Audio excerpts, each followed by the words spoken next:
What happened?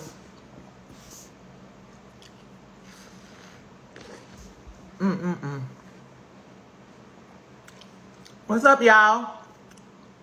What up, though? Hey, Mana.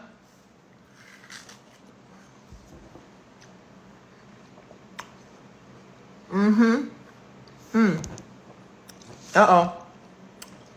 Uh-oh. My soror is texting me about our show. I ain't gonna be on here too long. What up?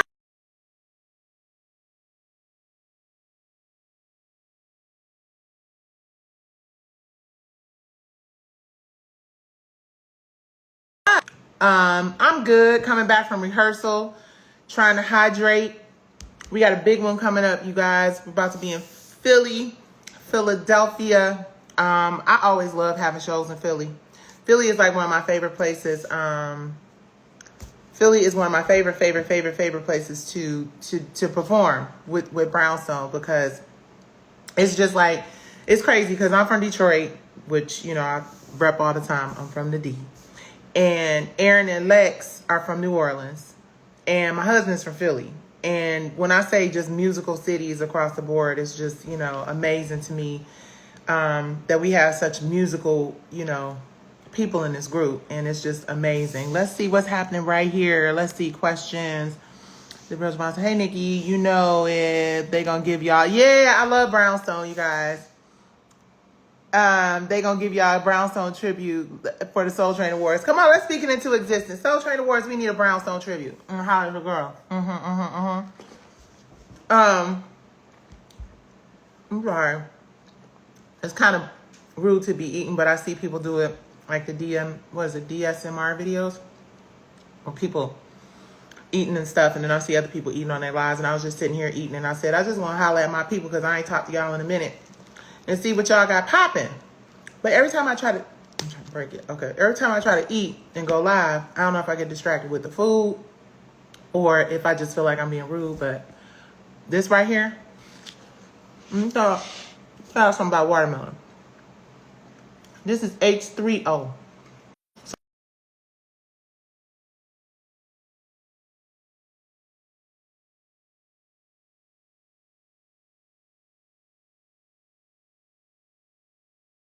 So Sam's Club got some decent melons too. Sometimes I get them from Sam's. But nonetheless, watermelon is awesome for both hydration and it's loaded with fiber. So eat you some watermelon, you know? And I haven't really had much of an appetite. I've actually been losing weight. I'm not on no diet pills. It's the first time in my life that I have, well, not the first time in my life, but it's been many, many years since I've actually taken diet pills. And listen, ain't no shame in nobody getting, I got some. Oh, trust me, I got some, but I just haven't really needed to take them because I just, you know, so much going on that I just have not, food has not been on the top of my list of priorities. And I'm losing weight now. I wish there was a way that I could lose some of this top heaviness because I got hella top heaviness. And, you know, I attribute that to genetics because my grandma Gilbert was top heavy. And my mom, for as small as she was, you know, anywho. But I wish that there was a magic pill that I could take to reduce all this, but it's not. I just got to keep going. So one foot in front of the other. And that's really the inspiration for this live. I, you know, had rehearsal today. Shout out to my sorors, Aaron and Lex. We about to rock the shit out of Philly. Get ready, because Brownstone coming to Philly. And we about to do the damn thing. So if you ain't got your tickets to Brownstone in Philly, then you need to get your tickets to Brownstone in Philly. And bring us a couple Philly cheesesteaks in the process because you understand we like to eat. But we're getting ready for our show. We're actually getting ready, you guys. This is about to be our 30 year anniversary for Brownstone, which is crazy as hell because it just doesn't feel like it's been 30 years. I just, you know, I'm so grateful. Yeah, this watermelon's good too. I'm so grateful to God that he is allowing us to not just be going into 30 years, but it's just really amazing that, you know, it ain't no secret, you know, like a lot of other girl groups, It's tough out here. You know what I'm saying? If you're lucky enough to have all your members intact, everybody is alive and well and thriving, then God bless you. And just thank God for that, because it truly is a blessing when you're able to still be rocking with the people that you started with and when you're in a group setting or whatever. So thank God for that. And shout out to 702. They're in my prayers. I know all too well what it feels like to lose a group member, a group sister. So shout out to them for pressing forward and continuing. Rest in paradise, Irish. Rest in paradise, Maxie. Rest in paradise, Left Eye. So many groups, unfortunately.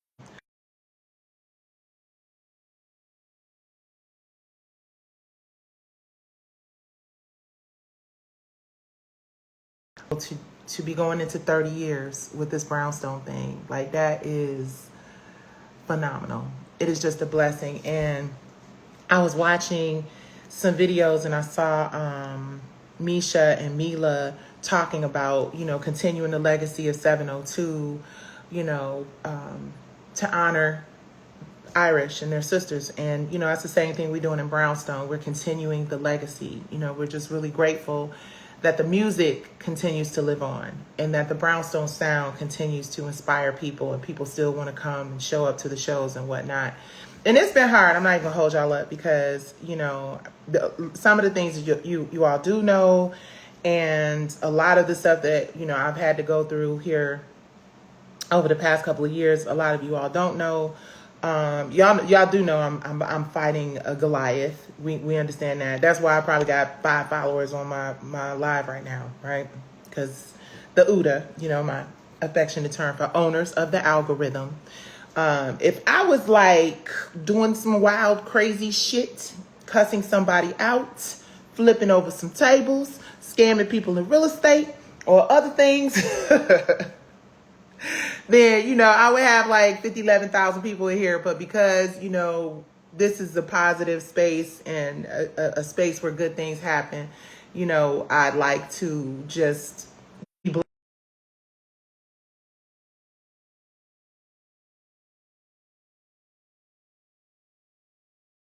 actually show us, see these lives. So be clear, don't be fooled by that. But the more important thing is just impacting one person. The more important thing is just, being a positive impact and inspiring one person, right? Because it doesn't take millions of people to impact millions of people. I mean, think about it. Michael Jackson and Beyonce have impacted probably more people on the face of the earth, and those are 2 people. So if you reach just one, and that one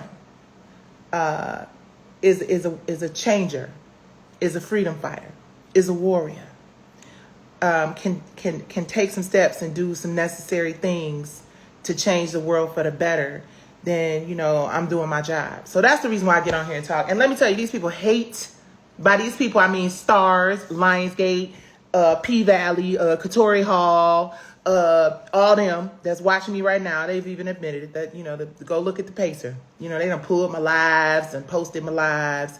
I stand by every word I said, and I got plenty more to say. Since we know they clocking, I'm talking directly to y'all, because y'all told me y'all was clocking. I don't care. The truth is the truth is the truth. And y'all know that I've tried to amicably resolve this here thing. And I'm talking to them because, like I said, I know they following me because they said so. If you go look at the Pacer, you'll see like a bunch of lives. Some of y'all might even be showing up on them lives. You understand what I'm saying? I think my name is trademarked too. Well, I know my name is trademarked. I wonder what that means. You said so. I tried to amicably resolve this thing, and we're still trying to amicably resolve it. However, I'm not necessarily so positive about an amicable resolution, because I've been trying to do that since day one. You understand what I'm saying? And it just doesn't really seem to be resonating with them. But we gonna fight. I definitely have litigation fatigue. Lord Jesus, I do. financial fatigue, the challenges that my family is facing right now. I'm not going to get all off into all of the details of it, but I've been saying it for a while.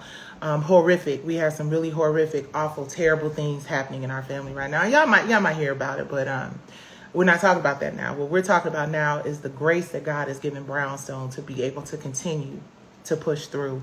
And it's funny because I posted a video yesterday during rehearsal, and my lawyer called like right in the middle of rehearsal. And then my lawyers, by the way, and let's be clear, my lawyers are fantastic. My lawyers have cut me, whatever. I'm not gonna get all off into that because I'm not gonna bring them all off into it because I can't even compliment my lawyers or ask y'all to pray for me in this fight without them sending stuff to the court saying that I'm trying to publicly litigate this case, right?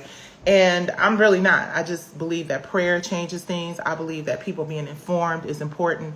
It's funny, I was looking at a post on Instagram, and the post on Instagram was about Jared Butler.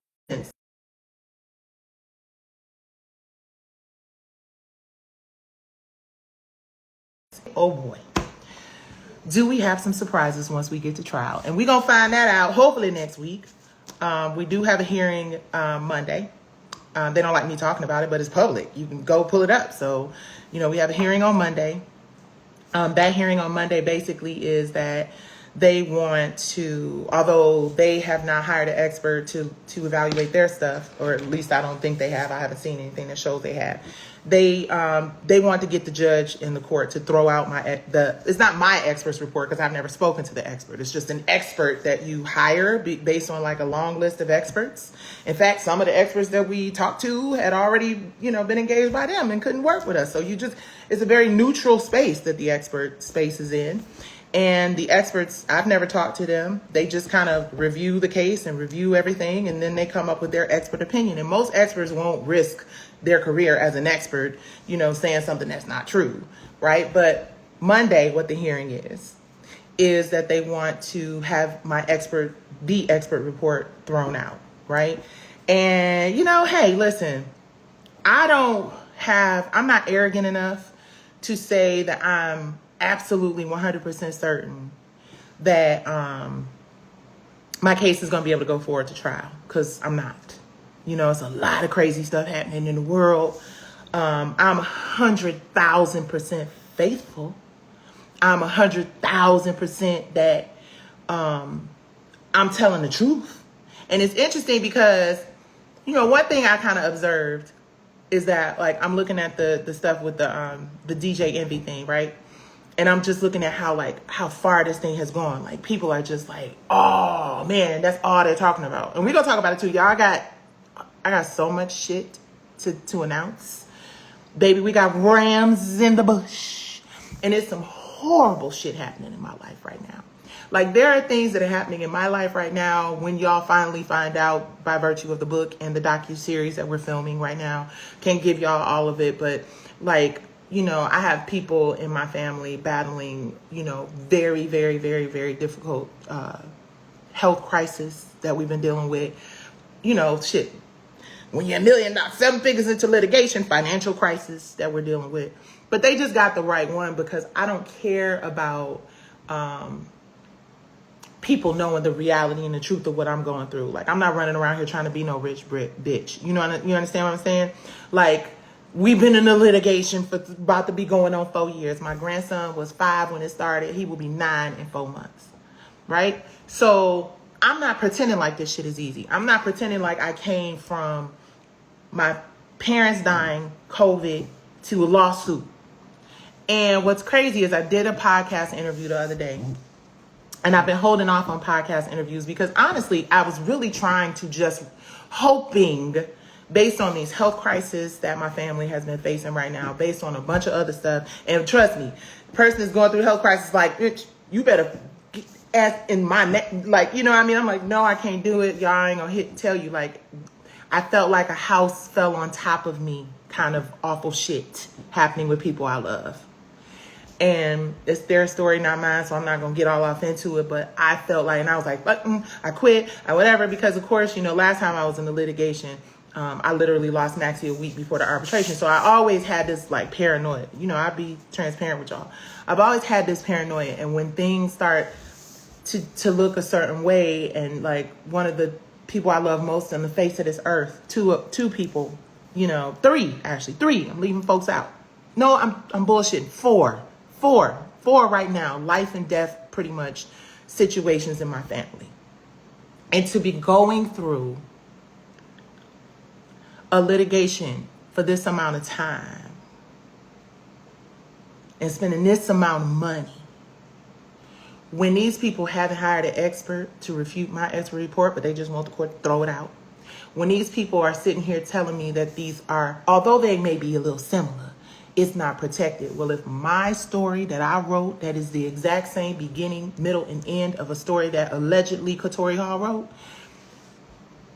if damn near 60 comparisons, charts, all that other stuff is not enough, the fact that it's been copywritten for almost 20 years is not enough to stand up and have the opportunity to have a jury determine who's right or who's wrong. Honestly, I don't know what copyright protection is. And that's going to be another conversation. Like, I honestly can't even tell you like what it means to copy protect your stuff if I can't get to a trial. The feed messing up, the numbers, you know. But we go, listen, y'all know what it is anyway. But I hadn't been talking about it. And the other day I posted, you know, about anger and moving in a place of anger because there's so much going on in the world. So much going on in the world. Literally every single solitary day. Every single solitary day. There is something that somebody I know, someone I love, just a stranger, you know, people are just, it's just hard out here.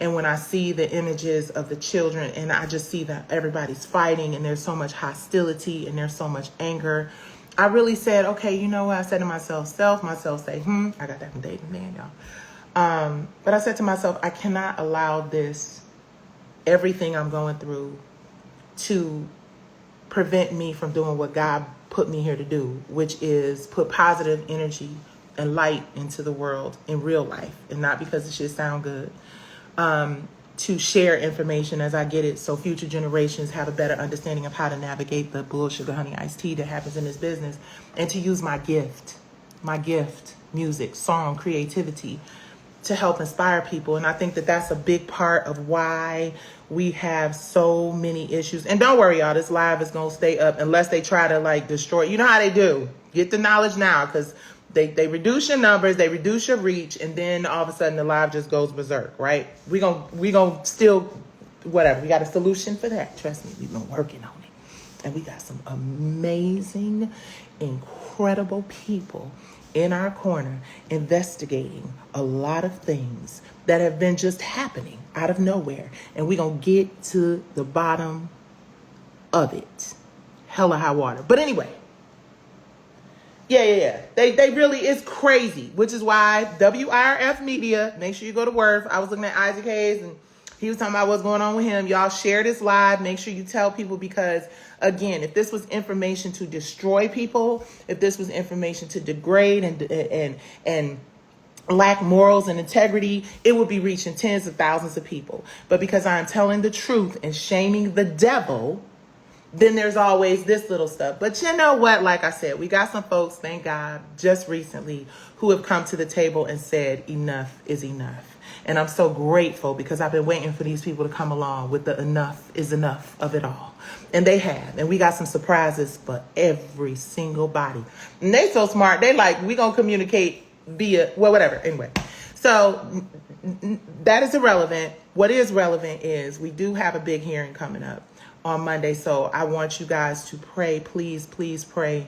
Pray for me and pray for my family and pray for the health and the healing of my family. And honestly, when as I've been finding out that more and more people have been, health has been impacted. One in particular who just, almost broke me all the way down. I ain't gonna hold y'all up. Almost had me at a place where I was like watching, Uma Thurman reruns. Like for real, like what the hell is going on? I'm like, I might just, have my Halloween costume picked out. But what I realized is, number one, what doesn't kill you makes you stronger. And sometimes you don't even have to be here for the impact of your words and the impact of your action and the impact of your advocacy to change things, right? I have entered a space where I am, I'm gonna say this, and it's kind of crazy, but if I don't come out of this with any money, if I don't come out of this with $1, I know, based on recent phone call I received and what these people who shall remain nameless, because we don't want, we need that. That's a true move in silence moment. Let me be the mouthpiece and let them do the other stuff, because I don't want nobody even having any idea of who and what we're dealing with. But be prepared. In order, when I got this partnership opportunity, when I got these allies, I realized that in of itself, you're not gonna win playing dirty. Maybe for a minute, half a second might look good to you, right? But all I have to say is that we are covered either way it goes. Either way it goes, it is going to open all the way up in ways that I didn't even know it could. I wasn't even aware of the steps that can be taken after whatever happens, either way. And I just got so much information. And I'm going to stop talking because I know y'all watching, but trust me. Look, do you think I'm lying? Okay. I want so desperately to be able to say what I got to say, but I'm just saying you can't get away with doing this, especially when people are trying and have tried as hard as they could to amicably resolve it. I'm just letting y'all know I don't have a whole lot of faith in amicability, if that's a word.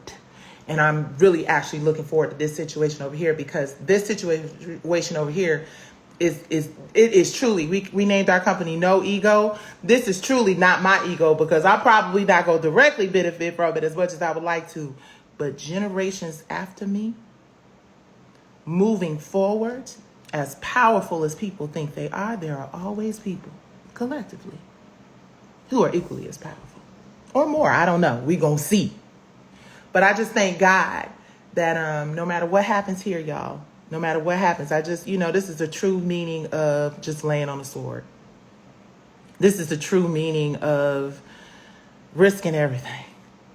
This is the true meaning of, because, and I was going to say this and I kind of moved away from it because I got a million things going on and I'm all over the place, right? But something that stuck with me is Liz Garcia, who's one of the defendants, who's a writer, right? And I hadn't been naming people, but, hell, shit. I have so much shit going on at this point. It's like, it is what it is. But Liz posted a post about Jared Butler, who Olympus Has Fallen, the movie Olympus Has Fallen. He just settled a lawsuit, like it was $10 million or something. Y'all got to look it up. I don't want to talk too much of the legal stuff because, this is personal shit, I guess. But Jared settled a lawsuit. And what they said was, under the post, there was a lot of various comments under the post. You guys, she's at Liz Garcia. Go at her on Twitter and follow her. Follow all of them. Macatory Hall, Lionsgate Stars. Follow them all, right? Because, and make sure you grab a bag of popcorn. But Liz posted something, and under the comments they said, this is not going to stop until people start going to jail. And then somebody else said, it's never going to end as long as people, I'm paraphrasing, but someone said it's never going to end as long as people keep settling these cases and doing these NDAs. Somebody has to take it all the way to trial and set precedent. And it was just haunting me, right? Because they know, we know for sure they know. How we know for sure they know? Y'all gonna find out. But They know my financial, like, I mean, who can, I'm a single black woman. Being a black woman alone puts you at a slight disadvantage in this world, right? Fighting a multi-billion-dollar corporation with a CEO who just started making $22 million a year. That's public information. They just upped his salary to 22. The CEO that I gave my script to, who doesn't recall, doesn't deny but doesn't recall. He did, or the way the lawyer put it, he absolutely positively denies recalling, or something along the lines of that, right? He just got up to $22 million a year, right? And I'm good with my $22.50 for today. But it's crazy because, you know, I did not want to, I was really hopeful that I would not have to go through all of this, right? I was really hopeful that I could just send them that first letter that I sent them about 3 years ago. Like, hey, y'all, listen, we know what this is. I left my script. Like, let's just wrap this up. And I really, truly, honestly did not want to be a black woman fighting another black woman in public. I truly did not want to be the person that was like, oh, they gonna blackball you. They gonna do what they gonna do. I didn't want to be that person because I was like, we coming out of COVID. I had just got finished defending Kelly Price's ass, which that's a whole thing. I did not want this to be this. I knew that people were going to rip me to shreds. I knew I was going to have to get out here. And people say all the time, don't talk about it, don't talk about it. But the not talking about it is why it happens all the time so much to everybody.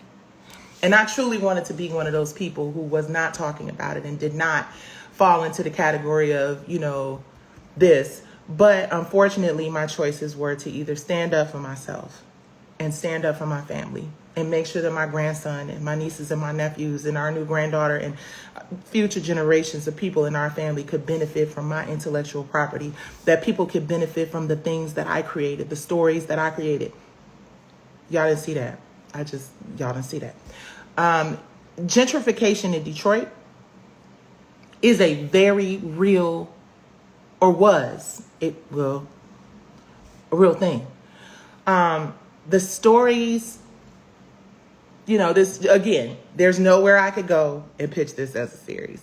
Like, I can't go to nobody and be like, hey, I got this story about this beloved venue in the city of Detroit and see it's at risk of getting taken over by a casino. I can't. So when I realized that opportunities for me to build wealth off of something that I copyrighted in 2004, and I worked almost 20 years of my life developing and put blood, sweat, and tears literally into, I was like, yeah, let's just settle it this way.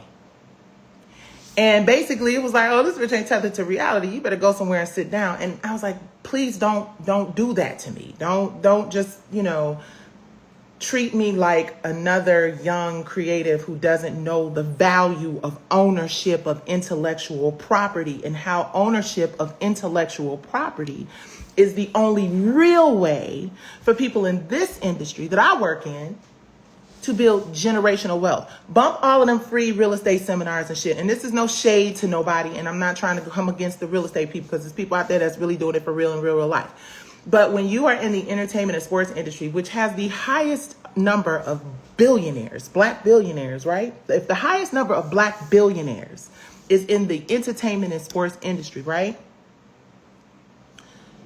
Why don't I have the right to fight for something that I created, that Katori Hall and all those people over there got $100 million to develop into a series? Why is it that I can't build generational wealth and wellness for my family off of something that I pitched to you, I'm talking to you because you're watching, or one of them people that you didn't ask to watch is watching. Why is it that I shouldn't be entitled to benefit from that? Because we all know I can't sell this TV series to anybody. Now, I guess I could come up with an exact same kind of show concept and just see if I can do it better, which I can. There's no doubt about it. And it's not just my opinion. I got about, while you pulling my lives and pulling my tweets and pulling my stuff and giving it to the judge, hoping that the judge will see a loudmouth, angry black woman versus someone who is just tired of being stolen from, who is tired of being disrespected, who has to grind my teeth to basically dust because I got people dealing with cancer and people dealing, whatever. I ain't gonna get into all that. This ain't the vibe. This ain't the small violin story. It is next to impossible to sit back and watch somebody while you gonna run tell that, run tell this. Imagine how difficult it is to spend 20 years of your life working and developing content and going and pitching it to someone and looking up and seeing the exact same beginning, middle, and end just happen to appear. And not only something that you pitched to someone else, but something that was on DVD and all over the place and aired on BET since 2010. Imagine what it feels like to see people walk across the stage and pick up awards for something, a story you created. Imagine what it feels like to have a whole public want to turn their back on you and call you a cloud chaser and a dumb bitch and wait till I see you on the street. Don't try that with me. Please don't try that shit with me. But imagine what that feels like. And to watch people make hundreds of millions, because you ain't gave nobody $100 million to make 10 or 20. We already know the Georgia tax credit, probably if you spend $100 million, you get 33% of that back from the state of Georgia. We already know the Georgia tax credit was tens and 20s and millions of dollars. And then you want to come to me after I've been in this industry. I'm talking right to you because you done already told me you're watching. You want to come to me and everybody else, y'all just get your popcorn. You want to come to me and ask me to take, okay, yeah. You know what you asked me to do. And you know I'm absolutely, positively, without a doubt, not going to do it. Because I believe in the judicial system. I believe that based on the transcript and based on what I recall from my memory, that the judge understands that this is something that has to go to a jury to decide. I have 57 comparisons. I got a chart, beginning, middle, and end. You got the same outfits, the same words, the same everything. Anybody who goes to Pacer will see it's the same. And I got news for your girl. Because I have a feeling, I don't know this for sure, but I have a feeling that Katori, and yeah, I said your name with my chest, Katori Hall,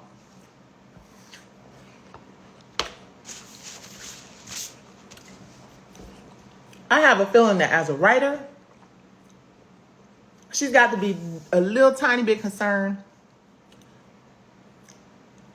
that, you know, there's been a lot of people I have been discovered fraudulent here lately. Fraudulent people just popping up left and right. So I've got to believe that if you are true, because if somebody, let me not even say nothing about her, because, you know, I don't want no defamation lawsuit, which, whatever. Whatever. I, as a writer, if someone accused me of plagiarism, or if someone accused me of taking something from them, I need to know what it is. I need to see it. I need to respond to it. Even if I'm taking the high road and I'm not speaking out publicly, I am at least saying this is untrue and I will be proven innocent in a court of law. Like it's some little 2 or 3 words you could say. Even people who flat out did stuff like the Caesar guy, whatever. You know, folks get on and they say stuff, right? If I'm innocent, I am going to say that. And I went through the deposition, which I cannot talk about. That's another thing, you guys. You go to Pacer, you'll see all of this paperwork and stuff there. But shout out to my attorneys for just really, like, at the end of the day, if you want to know exactly what's going on with this case, and not, you know, I'll explain it, but then I'll get passionate, and then I might say, you know, most of the time it's a technicality. You know, they sitting here, the reason why they watching my lives, and somebody's sitting up probably eating watermelon like me, screen recording my live and downloading my live so they can give it to the judge and say, see, judge, see what she did. And at the end of the day, I understand. I wrote a song about it. Actions speak louder than words. Actions speak louder than words. And sometimes, unfortunately, money speaks louder than the truth, right? But see, the difference is, in this situation, I think people pretty much made up their mind. I think no matter what, people know there's some funny business went on with this. So you know, Monday could come and, you know, they could be like, nope, we're not going to let her go to a jury. I mean, that's just the reality of black people in the judicial system. I feel really great about our judge. I feel like he's already said in the transcript, this is a matter for the jury to decide. I'm not trying to litigate this publicly. I'm not trying to disrespect our judge. I'm not trying to disrespect the defendants. But I've had it up to here. No, up to there with holding everything in. And because things are continuing to happen in my life and because of the importance of my mental health, I've got to let it out. And I'm going to let more and more and more and more. This trial, listen, I want it to be over tonight. I want it to be over by Friday at 5 p.m. Pacific. But the truth is, in all likelihood, it's probably not. Because I already didn't, never mind. But Monday, y'all, we're going to find out if the judge is going to allow us to go to trial. And I think that it is disrespectful of the court's time. I think it's disrespectful of our time. I think it's just disrespectful because at the end of the day, they're going to lose. No matter how long it takes, the truth is the truth. The facts are the facts. I have a case full of merit. I understand that y'all, as much as I would love for this to be a court of public opinion, honestly, the judge makes that decision. The jury makes that decision. And I don't want to disrespect anybody, but I got so much stuff happening in my life. I have people that I love with my whole soul going through some struggles. And this case has been something that has been monopolizing my time. This case has been something that has been robbing me of my resources financially, emotionally, mentally. And you know, I have a therapist. And at the end of the day, for my mental wellness, you got to let some shit go. So in letting shit go, I'm giving it to y'all. I'm laying it out here to y'all because 3 years of this shit going into another Christmas of this is just remarkably dumb. And I'm going to be real loud and ghetto about this shit because I'm tired of it. Because I'm tired of it. Shit shouldn't go on this long. Not when you're losing. Not when you're losing. Not when you ain't got no facts, when you got no merit. I sat up in those depositions and I was like, okay, maybe they're going to say something that's going to make me be like, okay, I'll drop it, forget it, but never mind. Maybe, you know, I'm just hoping that maybe, you know, not hoping, but I'm thinking to myself, even though I know I'm not crazy and I know this is mine, and I'm sitting here and I'm watching these depositions and I can't talk about them, and they've been redacted. And that's the reason why they went and posted all of my lives and all this other stuff is because the CEO was deposed and Katori was deposed, and I can't talk about those depositions, but rest assured, nothing in those depositions made me feel anything but stronger about my case. But y'all can't see it, and y'all can't hear about it. And don't ask me why, right? Because it ain't like there's any like really serious information. I think it's more just things that might be embarrassing for people, but that's just how the system works. So I can't talk about it. It's all redacted. If you telling the truth, like I want y'all to see my deposition. I hope y'all can see my deposition, right? Because I'm not a liar and I'm not a thief. And I'm not saying that anybody is. I'm not accusing anybody of being a liar or a thief. I'm just saying generally when you like don't want people to see stuff, it's because you're trying to be slick about something.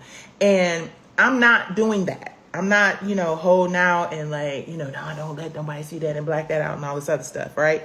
Except for the fact that the truth is being revealed. And like I said, sometimes money trumps the truth because, you know, they may redact this whole thing. Y'all might not be able to see none of this except for my lives. And then they might, you know, who knows? So take it in while you can. And I'm saying this not because I want sympathy. Because if I wanted some sympathy, I could run some shit down to y'all and y'all could be like, okay, so just check out, go check yourself in somewhere. Where if I wanted some sympathy, I could tell you what's really going on a personal level if I wanted sympathy. The reason I'm telling you this is because I want you to have the information that we never get because people are either too afraid, and I'm just crazy enough to be like, whatever, it's going to help the people down the line. Take the risk. And it's up, but take it. Or they get a bag and move on, which, I mean, if the bag is right, I ain't gonna hold y'all up. I'll get a bag and move on, and y'all will never hear the words P or Valley come out of my mouth. Moving along, because I don't like talking about it. I don't want to talk about it. I didn't want to file this lawsuit. I attempted, before y'all knew anything about this, to settle this thing amicably, and they laughed in my face. That's how I felt. They laughed in my face and they gave me their asses to kiss. That's how I felt. And then I tried again. And again, I feel like they laughed in my face and they gave me their asses to kiss. And this is all hypothetical. This is how I felt. So after you've extended olive branches, what's the quote? You don't let this branch fall from my hand because on the other side, yeah, that's where I'm at. That's it. That is it. So the show has been impacted by this litigation because people ain't stupid. I personally would like to see these people go on and work. I think Brandy is brilliant. I think a lot of those actors are brilliant. Lil Murder is brilliant. I think it's some really. I love. Oh my God, with the big beautiful lips. Oh, she's gorgeous. Gail. You know what I'm saying? Like, it's so many talented people on that show, right? And oh yeah, we deposed old dude from Detroit too, Nico. Deposed him too. That was interesting.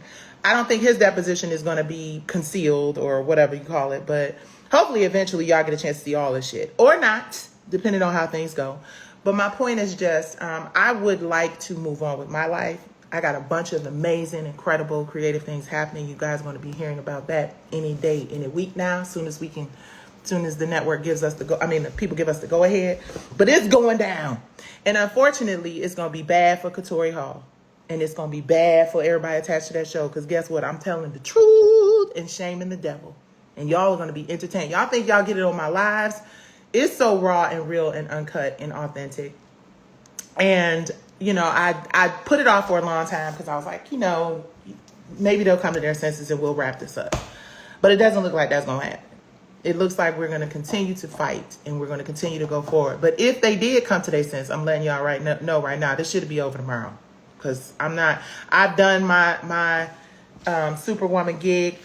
Hopefully, you know, you guys have been taking this stuff in and receiving this information, because once I'm done with this, even after we go to trial and that whole thing happens, I don't want to spend a whole lot of time in this space. It represents a very dark period in my life. It represents a time when I feel like I haven't been able to give my grandson the kind of attention, my family the kind of attention.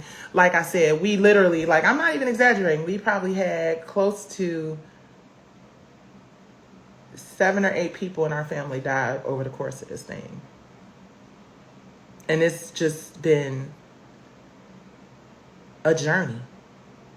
And wealthy corporations, you know, they don't really have, you look at what's going on with SAG-AFTRA. Like, they don't really give a flying frog leg. You know what I'm saying? It's just, you know, but at some point, and maybe this is that point, right? Maybe this is going to be a big spectacle in one way or the other.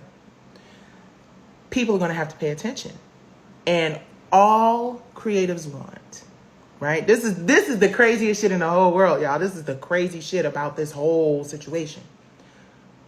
All we want, all I want, all most of us want, is to simply be paid a living wage. To simply, perpetuity, I used to say it's a bad word and run away from that word. It's not a bad word. Especially if it includes the creatives. If the people who created it also participate in the perpetuity of it all. If the people who record the songs, if the people who write the shows, if people who do their part to make sure you guys are entertained, right? If we were included in the word perpetuity, if we were included being able to get a percentage, then everybody would be happy. I mean, think about it. You listening to me, waiting for me to say something that you could send to the judge and be like, she's on live again talking. Think about it. Think about what kind of sense that makes. Think about the struggles you would not be having coming up with scripts. See, it's hard to come up with a script if you ain't the person who came up with the script.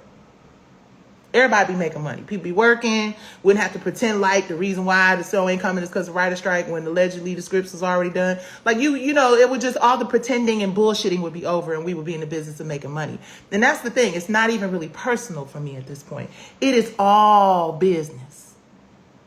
Now, once, God willing, we get the right to go forward with trial, it will become personal. Because then at that point, then I understand that.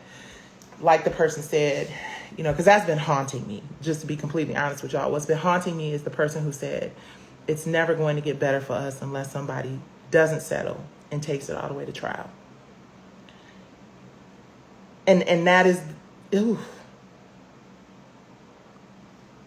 that is hard. Because, you know, that's personal. Because business is wrap this shit up tomorrow. Let's never talk about it again, right?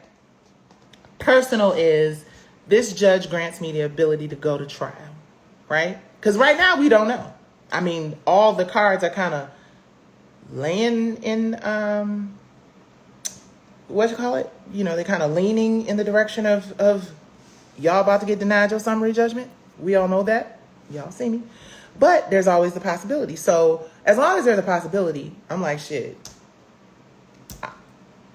Like I said, they call my lawyer tomorrow and be like, let's wrap this shit up. We wrap it up. Katori can go on ahead and continue to pretend like, you know, whatever. And they can, the actors who deserve to be working can go on ahead and work. And you guys who are fans of Pvalley can go on ahead and get your Pvalley. And then I can go on ahead and finish these things that y'all about to find out about. That's about bbomb.com. But, you know, some people's egos are too big to really wrap shit up. And I guess they're just used to, and it's crazy because they know these kind of deals and the ownership play and the ownership deals, like they know what that is. That's the reason why I went and met with John Feldheimer about it, right? That's the reason why I went and sat with the CEO of Lionsgate and I said, hey, because I saw where they gave Tyler Perry this huge, you know, opportunity and re-upped his deal. And it was actually the same investor that invested in Tyler Perry. So he was able to give Lionsgate his content that was investing in my content at the time, which is the reason I was able to get that meeting. Because otherwise, I don't know that the CEO of Lionsgate would have taken a meeting with me, except for the fact that the guy that was financing my content was the same guy that financed Tyler Perry's content. So he was familiar, you know what I'm saying? And the lawyer who referred me was a friend of his and all that other stuff, right? So somebody asked me down here about, have they filed another motion for access? Baby, listen, that's what they're doing. That is what they're doing. The litigation fatigue plan is just keep inundating her with paperwork and keep on filing stuff. So where we are now is we still haven't gotten a ruling on the substantial similarity, which basically is they're saying that, yeah, these things are similar, but they're not protected, which is some bullshit, honey iced tea. And that is what the judge is deciding now, whether or not he believes that they are substantially similar. Now, you know, it's supposed to be where anybody with the naked eye, a regular person, not a lawyer or a legal person, a regular person looks at this and says, oh, these are similar. That's what it's supposed to be when it goes to jury. And technically this should be something, and even the judge has said this is a matter, this is disputable. So if something is disputable, it means it has to go before a jury. I don't want to waste the jury's time. I've never wanted to waste the court's time. I've always wanted to wrap this up. But they keep playing me like I am a crackhead. And they keep pretending like I don't know the value of the intellectual property I created and the long-term, yes, you're going to ask a question, and the long-term generational wealth. You guys, you hear, and it's funny because I did a podcast, an amazing podcast is coming with some lawyers. I did a podcast with some lawyers, accountants. It's crazy. It's going to be a good one. Make sure you tune in. I think it's called, well, I ain't gonna say the name of it because, you know, we don't want, you know, but I have to keep certain things under radar because people that's watching, you know, gotta keep certain shit under radar, y'all. You know I'm talking to y'all. But they are saying, you know, they're just gonna file another motion. They're just gonna keep filing motions. Why? Because they got billions of dollars and I don't, you know. Someone said, how much are you suing for? And do you want them to stop filming the show? I don't want them to stop filming the show, Pvalley. I want Pvalley to continue. I want Lil Murda and Brandy, and I really think they made a mistake when they got rid of Isaiah Washington. You know, maybe, you know, he's a friend of mine. I don't know, but I thought that I think that character, I wrote it. I wrote a similar one, we'll say, until the judge says otherwise. I believe that character was very important to the momentum and the pacing, you know, of the story. And I think, you know, getting rid of that character, Mayor Ruffin, who was the equivalent to my Frank Rudder, Ruffin and Rudder, who are homophobes and plotting to take over the casino. They're the same character. They both got the goatee. They both wear the Dob hat, or the, you know, what you call it? Some people call it a Dob and other people call it a fedora or whatever. And, you know, same exact interaction with the characters, whatever. Then I think that the show, there's so many places this show could go. There's so many places while y'all watching. So many places this show could go, but I know where these ideas and these stories and these characters can go because I created them. Or ones exactly the same like them. And yeah, like I already had like so much story written. And it's a shame that more people, it feels like it's more personal for them. I'm sure it's very personal for Katori Hall because she wants the world to think that she just came up with these brilliant characters all on her own. I don't understand for the life of me why, if she saw every play, she did a video where she said, I see everything by a Black playwright. And I see everything. And and this is just my personal opinion, which I am not saying this factually, so she can't sue me for defamation. But I feel like I need to see more from Katori Hall as an original thought creator because I've said this before and I'm going to say it again with my chest. And this is my personal opinion of it. And you can take this and go send it to the judge if you want to. Hopefully he doesn't think any of this is relevant to the merits and facts of my case, but I'm going to say it anyway. I have yet to see Katori come up with original story and characters and ideas. Yet to see. I didn't say she didn't. I just said yet to see. Tina Turner is based on Tina Turner's life. Martin Luther King, The Mountaintop, is based on a reimagining of something that happened with Martin Luther King in a hotel room, which I think is borderline disrespectful, but that's just my creative, The Hot Wing King, she said, was inspired by listening to her brother and some conversations or cousin or somebody, people she knew. I have yet to see her just pull like original characters and thoughts out of the sky. And you try to take credit for Uncle Clifford and you try to take credit for P-Valley.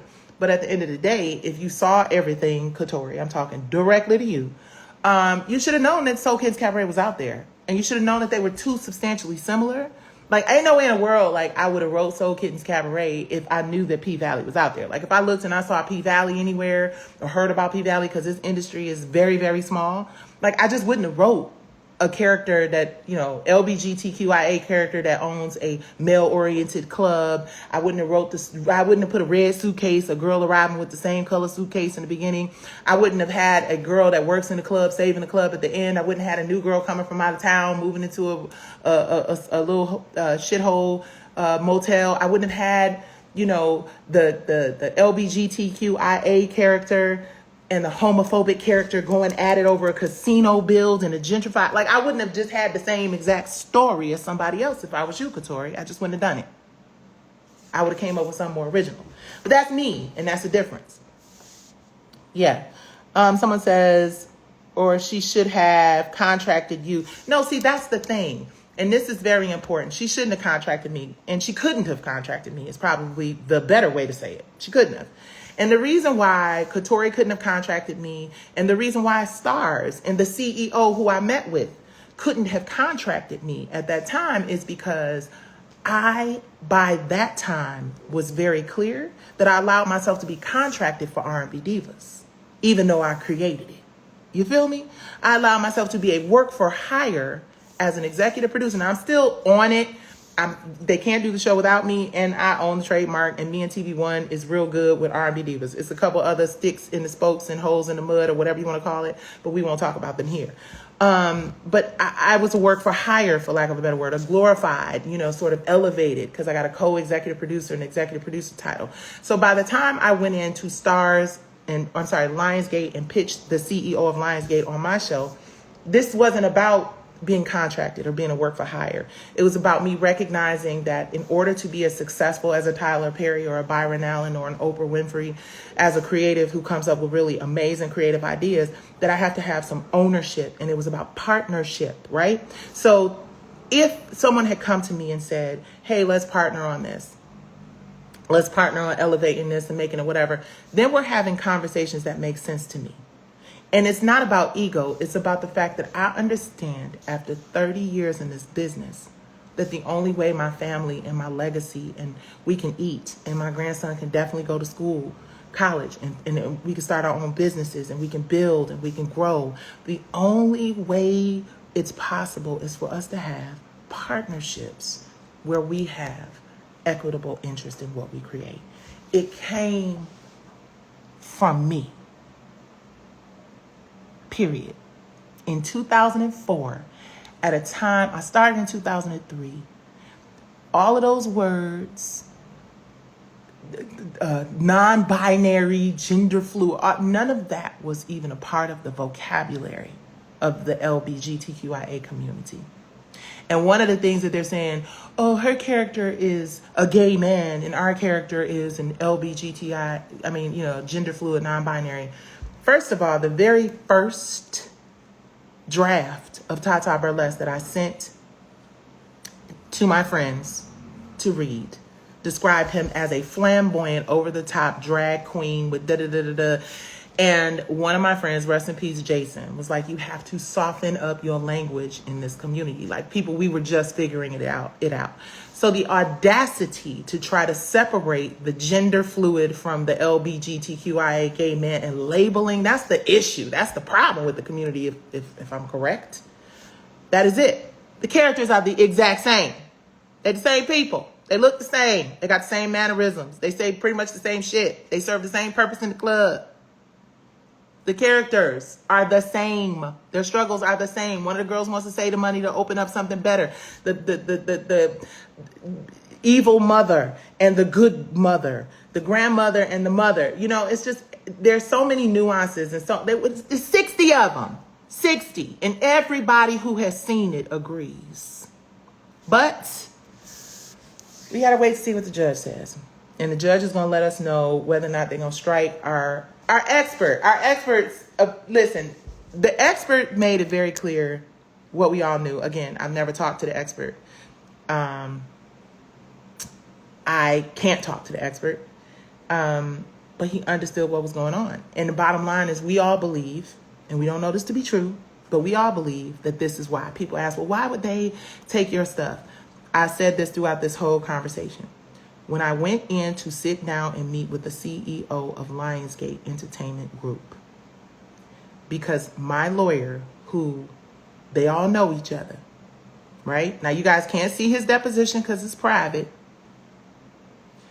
But when I met with him, I said, I would like to partner like Tyler Perry.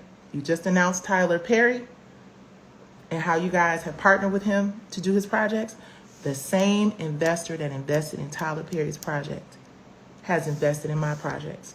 One of those projects was From the Bottom Up, which I did with Queen Latifah and Shakim, and I made that deal the same year. And guess what? It's a co-ownership deal. That same investor invested the resources into making it a co-ownership deal. So when I went and met with the CEO of Lionsgate and sat in his office, he was very cool. I was like, oh, he's cool. He got a little swag. I like it. He mentioned that he really liked the character Tata Burlesque, and Tata is French for what? Auntie. Burlesque, we know that's French. Cabaret, we know that's French. Tata is Auntie Burlesque to the Uncle Clifford. Y'all stop. I pitched a co-ownership and partnership deal. We believe, like it happens in Hollywood all the time, like it tried to happen with R&B divas, when people figure they can just hire or contract somebody to do it cheaper, sometimes that's what they do. I'm not saying that that's what happened. I'm just saying, as a black woman, why can I not have ownership? As a black woman who worked with Tyler Perry and worked with the same investor who invested in Tyler Perry, why couldn't you accept this from me like you accepted it from Tyler? Why didn't somebody at Lionsgate say, hey, wait a minute, we got some scripts in our vault or wherever, and the story is pretty much the same thing? Or did they? That's why we need to go to trial. Because we need to talk to Liz, we need to talk to Patrick Gay and Pope, we need to talk to, what's the other lady name, Marta, we need to talk to Chris, and we need to talk to everybody. We need to talk to every single solitary person so we can find out what really happened. Or not is the major part. It ain't no shame in my game, and it ain't no secret in the sauce. Or not. Make this shit go away tomorrow. But if and when on Monday this judge grants me the ability to move forward, and I'm sure my lawyers are probably going to cringe when they see this, but like I said, for my mental health, I just have to, I got so much going on, and y'all will hear about it. It's really terrible, but it's a lot going on. A lot of great things happening, but some challenging things. So it's been a long time since I got on here and vented about it. And it's just important that our people understand generational wealth is the most important. And I'm not talking about the kind that Envy them was talking about, because I don't know what they was doing over there. And it's crazy because generational wealth gonna get a damn bad name because people who preaching it ain't really living by it. But I'm somebody who really, sincerely, in my whole heart, wants to spread generational wealth throughout our community because I believe we deserve it. I believe that it's time to change the direction of things. Like when I look around and I see how much toxic, terrible, awful, negative, nasty, booty hole brown stuff is out here and it's being shoved down our throats, and how much, the conspiracies and the Tupac and like everything is just so negative, right?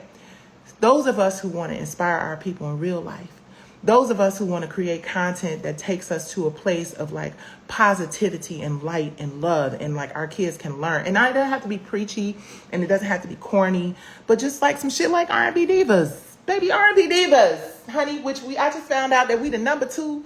Somewhere they posted R&B Divas was the number 2 music reality TV show ever done. And that was destroyed by ego. And that was destroyed by everybody wanting to be the person that created R&B Divas. Let that be the cautionary tale, Pvalley. People love R&B Divas as much as they love Pvalley right now. But when you try to take the heart and the soul, the creator, out of it, it cannot live. Nothing can live without a heart.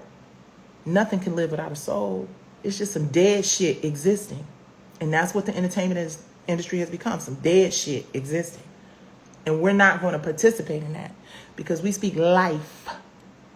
That's why when you hear this music and you see the content that really comes from the original freaking creator, it breathes.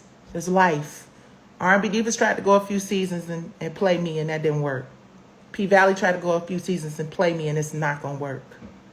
I don't want to destroy anything. I want us all to thrive. I want us all to make money. CEO could call me tomorrow and be like, okay, Nick, this is what we finna do. And I'd be like, okay, is the check attached? Is the ink dry on the contract? Did my dope ass attorneys approve of everything? And we can go. We could create Pvalley 3.9 because it's not personal for me anymore. It's so business, it doesn't make any sense. But I want to be clear that I understand the value of what was created. And I understand the importance of making sure that I am able to pass on something greater than trauma and destruction.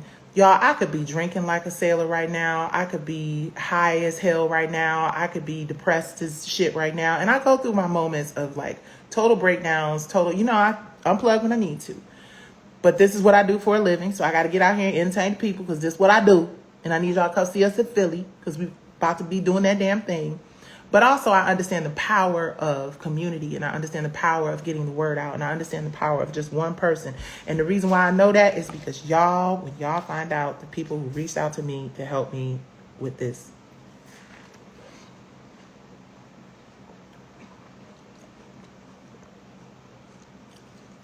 I was feeling like Nicci and Goliath, and now I'm feeling like, oh shit.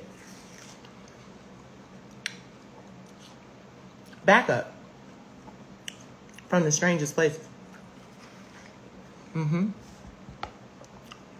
So, ooh, that feels better. I feel better. I'm not giving up. I'm not. And I don't want this to be ugly. Somebody call Megan Coonan and tell her to be in a courtroom and cover my thing. Whatever happens, it's going to be a show on Monday. So tell her to come hang out. She covering everybody else. She posted something. Megan Coonan. She reminds me of she's got I love it. But anyway, she's covered Tory. She said she wasn't gonna cover GJN because everybody's covering it. Well, nobody's covering no mainstream general market places are covering my case, and I have my feelings about why, but they gonna cover it come Monday, either way. And the truth is, I'm not arrogant enough to believe that it's all going to go in my favor on Monday. But what I do know for sure is that I don't regret being upfront and honest about what I've been going through. I don't regret sharing my journey. because I know for sure, based on the many who have reached out privately, and I understand why people can't support publicly. I get it. We don't need all of y'all to support publicly. We need y'all to keep on letting the people think you they friend. Sometimes fake people and fake shit works. You know what I mean? Like, I don't need everybody to know you on my side. I don't need that. But be careful about who is in your house who doesn't like you, who doesn't trust you, and who don't believe you're going to win. And I'm not saying anything else except be careful with how you treat people, because you never know the person that you treated like a piece of shit, how connected to the next person, and you know, you just never know how that pans out. So I try to treat people with kindness and respect. Contrary to what you guys believe, there are very few people who will tell you I just treated them shitty, because I just don't do shit like that. Like, even on R&B divas and all that crazy shit and all that, whatever, I just don't do it. I believe that you treat the person who is, you know, cleaning up the hotel room the same way you do the owner of the hotel, you know, because you just never know who you have to meet on the way back down. And trust me, if you got enemies, the enemy of my enemy is my friend. And it sounds crazy to talk so heavy and then be like, but I'd like for this the whole thing to go away. But that's just, I'm a truth teller. And the truth is, I'm ready for this shit to be done. They know what they need to do. So, Monday, LA time. We're going to find out if the judge is going to allow my case to go to trial after 3 years and 7 figures. Bananas. But nothing but God. And a great team of attorneys. And I don't know why these people, you know, they're powerful. Now, they're powerful. Like I said, they done got money from this one and money from that one, and he getting $22 million a year. They powerful people. But I believe that God is almighty. And I believe that sometimes, you know, I'm really going to wrap this up after I say this, right? Sometimes you need to see somebody bullying the shit out of someone. Sometimes you need to see somebody being hurt and abused and completely destroyed to be able to identify the beast. Sometimes there's a sacrificial lamb. Now, I don't plan on being it, but I do understand that there is much more to this fight than my ego and my pocketbook. And, you know, I've had a wonderful career outside of the bullshit that I've had to face. I've got some people that have really shown up for me in my corner. We've got some incredible stuff coming to y'all. Ooh, we got some really incredible things. But like I said at the beginning of this, my family is going through hell. We are going through hell. But like the great Winston Churchill said, when you're going through hell, keep going. I don't know where my strength comes. Well, I do know where my strength comes from. It comes from my angels and my God. And y'all. Thank y'all for listening to me. Hopefully your comments don't show up in the federal courthouse, because they screenshotting and grabbing all my stuff and telling the judge and I'm doing things, and, you know. So I apologize in advance. But get your popcorn or your watermelon, because Monday is a big day. Or not. Who knows? Okay, I'm going to say this and then I'm going to get off before I mess up. Keep your ears open for a big announcement about R&B divas. I'm going to say it one more time, then I'm going to go. Keep your ears open about a big announcement about R&B divas. Love y'all. Stay up and pray for me and my family. Peace.